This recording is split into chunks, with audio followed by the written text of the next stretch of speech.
the reason why we asked you to come to Voice of America is to discuss the elections in the United States, elections in the U.S. Congress, the Senate, and possible implications of those elections on the foreign policy, as well as talk about the regions where we have senators and congressmen who have been particularly outspoken on the Armenian issues. So where do we stand generally in the elections, in the areas where we have legislators who have been dealing with the Armenian issues? Well, the general picture is, at this point, obviously more favorable to Republicans than Democrats. Republicans are expected to make gains. The big question is, obviously, will those gains be sufficient for them to win majorities in the House, which at this point looks more likely, as well as in the Senate, which is less likely but also possible at this point. This means that there is going to be a divided government, meaning that there might be a divided government with the Republicans controlling Congress and the Democrats controlling the administration. That typically means that the overall policy of the United States, be that domestic or foreign, is less uniform and maybe less far-reaching in a way, especially with Republicans in Congress and Democrats in the administration.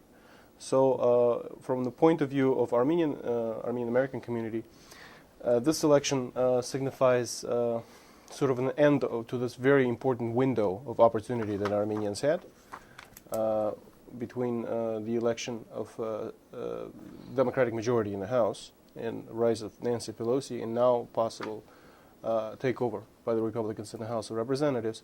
So it might be a propitious time right now to take stock of what Armenians were able to accomplish with the Democratic majority in the House.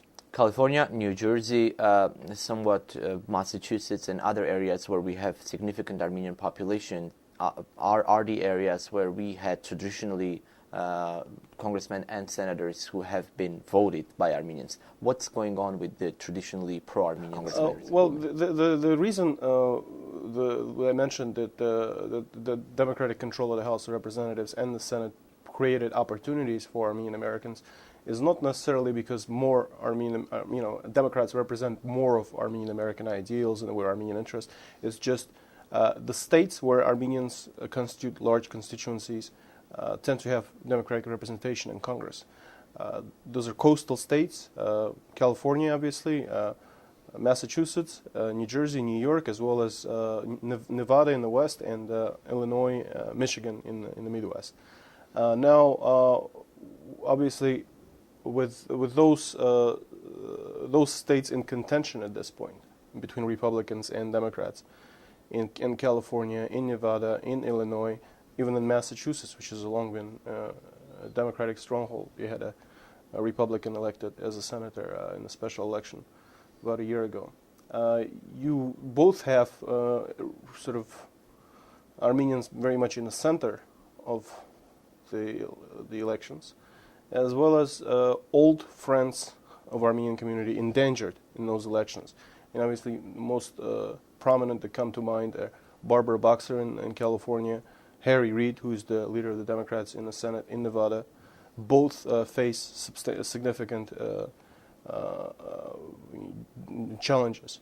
Another one is Russ Feingold, who's a senator from Wisconsin. He's maybe less prominent just because he's not in a leadership role and hasn't been as prominent with the Armenian American community, but still a very good friend. And at this point, I think he's trailing by something like 7 to 10 points to his Republican opponent in Wisconsin. In case if the check and balance that exists right now changes with the Republicans taking over the House and the Senate, possibly will change also the foreign policy in sense of its targets and far-reaching the issue of far-reachingness. Where do we stand in sense of the Armenian-Turkish relationships? How can that impact the Armenian-Turkish relationships, which was basically an initiative undertaken also by the Obama administration after the elections, or will they have any impact? And linking to this question, what will be the destiny of the House Resolution 252 on the Armenian genocide? Well, specifically, the House Resolution 252 has about, we're in October, only 2 months to live under any circumstances, just because the Congress will be over, even if Democrats retain control of the Congress, unless Democratic leadership, current Democratic leadership, decides to act on this resolution will expire, and the new resolution will have to be introduced to the next Congress and go through the same cycle, going through the committee, possibly going through committee or not. I mean, it's not a foregone conclusion that would go through committee. In terms of, and obviously that creates a big problem for Armenians, because the resolution was the driving force of the Armenia-Turkey process in many ways. It created the momentum that was lacking in Armenia-Turkey process, and as soon as the resolution got deadlocked, that momentum disappeared, and now you have again that deadlock in Armenia-Turkey relations. So, if there is no credible, you could say, threat or credible, credible threat of a resolution of congressional action, very little motivates the Turkish government to pay attention to this issue, because this is incumbent on the Turkish government to move on this issue. This is their decision making.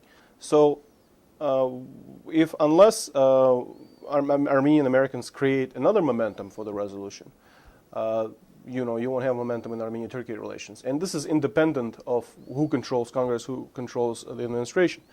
Now, obviously, when you have close friends in leadership roles like Nancy Pelosi at the helm, Stanley Hoyer, majority leader, you have Howard Berman, chairman of the committee, it's very hard to create a better team for the Armenian Americans. I mean, California Democrats, one Maryland Democrat, it's very hard to substitute that with representatives from other states who don't have the direct relationship with the Armenian American community. You might imagine, and there is another element to this, you might imagine the Republicans in Congress being much more stern on Turkey, but not for reasons of Armenian American community, but for reasons of Turkey's foreign policy and the difficulties they have with Israel, and really tensions they have with Israel, and the sort of collusion they have with Iran. So Republicans might kind of unleash their anger on Turkey, but not because of Armenian American interest, but because of other interests that are involved. In other words, no matter what changes in the House and the Senate,